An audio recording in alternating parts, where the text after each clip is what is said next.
और सोने से पहले ज़्यादा भी ना हो सके तो कम अज़ कम 100 मरतबा नबी की बारगाह में दुरूद पढ़कर ज़रूर सोएंगे इंशाअल्लाह।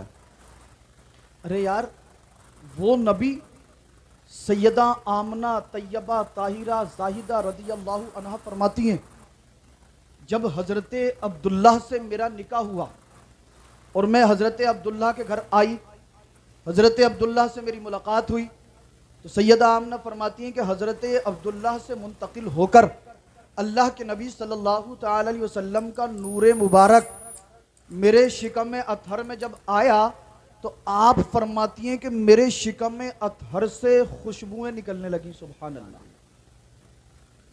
और आप फरमाती हैं कि पहला ही महीना था, ख्वाब में हज़रत आदम अलैहिस्सलाम की ज़ियारत हो गई। सुभान अल्लाह।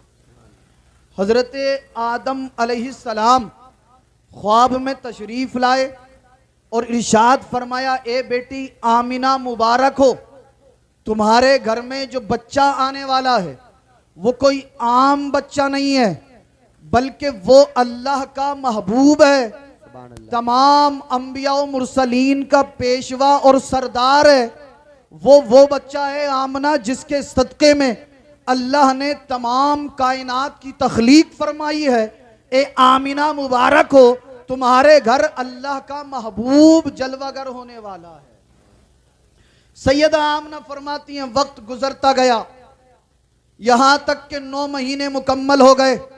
आप फरमाती हैं, हर महीने मुझे किसी ना किसी अल्लाह के मुकद्दस नबी की ख्वाब में ज़ियारत होती रही।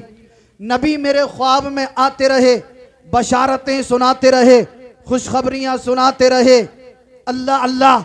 सैयदा आमना फरमाती हैं, अगर मैं अपने घर में होती और कोई काम कर रही होती, मेरे पैर में चप्पल या जूता ना होता और कोई कंकर या पत्थर मेरे पैर के नीचे आ जाता तो वो मुझे चुभता नहीं था, तकलीफ नहीं पहुंचाता था, दर्द नहीं देता था, बल्कि वो मोम से ज्यादा मुलायम हो जाता था। सुभान अल्लाह। सैयदा आमना फरमाती हैं, अब वो वक्त करीब आया जब सरकार की विलादत बासआदत होने वाली थी।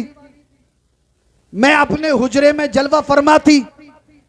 सैयदा आमना फरमाती है, मुझे बेचैनी हुई, घबराहट हुई। एक परिंदा नमूदार हुआ, उसने अपने परों को मेरे जिस्म से टच कर दिया। वो बेचैनी, वो घबराहट दूर हो गई। आप फरमाती है, मुझे प्यास लग रही थी, एक शरबत का प्याला मेरे सामने पेश किया गया, मैंने उसे पी लिया। और फरमाती है, वो शरबत ऐसा था कि आज से पहले मैंने ऐसा शरबत नहीं पिया था। सुभान अल्लाह। दूध से ज्यादा सफेद था, शहद से ज्यादा मीठा था, मुश्क से ज्यादा खुशबूदार था। आप फरमाती है, मैंने वो शरबत पिया, प्यास दूर हो गई। आप फरमाती है, मेरी नजरों के सामने से हिजाबात उठा लिए गए। मशरिक से लेकर मगरिब तक जितनी भी खुदा की खुदाई थी सब मेरी नजरों के सामने आया हो गई। सैयदा आमना फरमाती हैं, रअयतु सलासत आलमन, मैंने 3 झंडे देखे, एक मशरिक में, दूसरा मगरिब में, तीसरा काबे की छत पर। अल्लाह अल्लाह, ये झंडे कैसे थे, कौन लाया था, कहां से आए थे? जवाब मिलेगा हदीस की किताबों में। जब आप इन उलमा की बारगाह में ज़ानुए अदब तय करेंगे और इनकी बारगाह में अरीज़ा पेश करेंगे, ए उलमा अहले सुन्नत, आप बताइए, सैयदा आमना का जो बयान है, मैंने 3 झंडे देखे, एक मशरिक में, दूसरा मगरिब में, तीसरा काबे की छत पर। ये झंडे कैसे थे, कहां से आए थे, कौन लाया था, किसने भिजवाए थे? अल्लाह अल्लाह।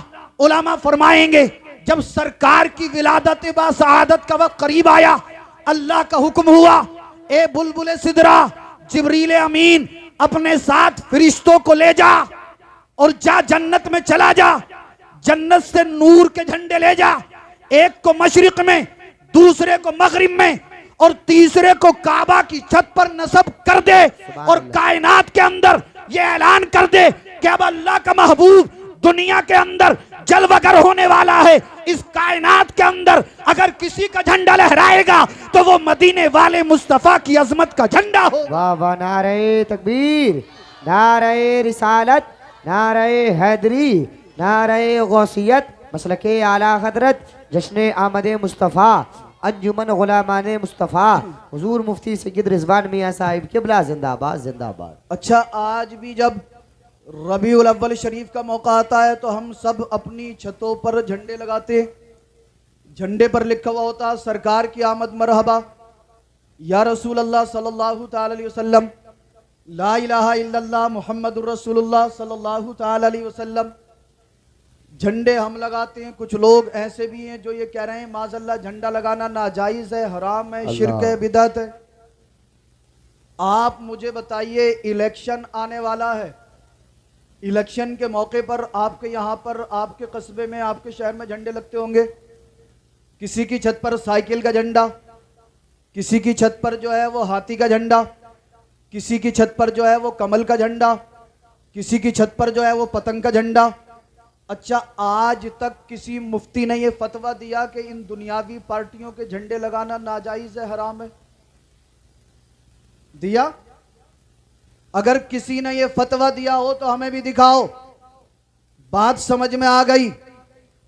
जब दुनियावी पार्टियों के झंडे लगाना जायज है तो फिर जिस झंडे पर सरकार का इसमें पाक लिखा हो वो लगाना नाजायज कैसे हो सकता है? और मैं तो ये कहता हूं, जिसे साइकिल से मोहब्बत है वो साइकिल का झंडा लगाता है, जिसे हाथी से मोहब्बत है वो हाथी का झंडा लगाता है, जिसे दुनियावी पार्टियों से मोहब्बत है वो दुनियावी पार्टियों का झंडा लगाता है।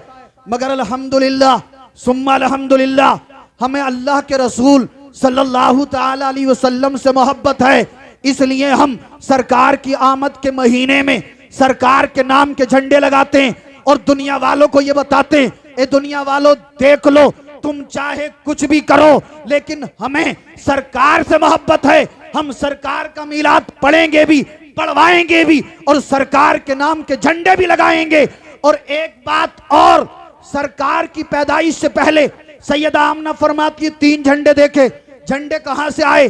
जिब्रील अलैहिस्सलाम जन्नत से लेकर आए, भिजवाने वाला खुदा, लाने वाले जिब्रील अलैहिस्सलाम। झंडे जन्नती हैं, नूर के झंडे हैं। अल्लाह अल्लाह, बात साफ हो गई, मसला क्लियर हो गया कि सरकार की पैदाइश के मौके पर 12 रबीउल अव्वल शरीफ के मौके पर, सरकार की विलादत व सआदत के मौके पर झंडे लगाना भी शिर्क व बिदअत नहीं है, बल्कि ये तो जिब्रील अलैहिस्सलाम की प्यारी सुन्नत है। सुभान अल्लाह, माशाअल्लाह माशाअल्लाह। झंडे लगाते हैं भैया, लगाते रहेंगे। आइए थोड़ा सा और आगे बढ़ते हैं। सैयदा आमना रदी अल्लाहु अन्हा फरमाती हैं कि जब सरकार की विलादत व सआदत का वक्त बिल्कुल करीब आया, दुरूद पाक पढ़कर सुनाए। अल्लाहुम्मा सल्ली अला सय्यिदिना मौलाना मुहम्मद मुबारक वसल्लम अदद मा फी इल्मिल्लाहि सलातन दाइमतन बिदवाम मुल्किल्लाह सलातन व सलामन अलैका या रसूलल्लाह या हबीबल्लाह सल्लल्लाहु ताला अलैहि वसल्लम। अच्छा, हाथ उठाकर बताइए कौन कौन नबी से मोहब्बत करता सच्ची?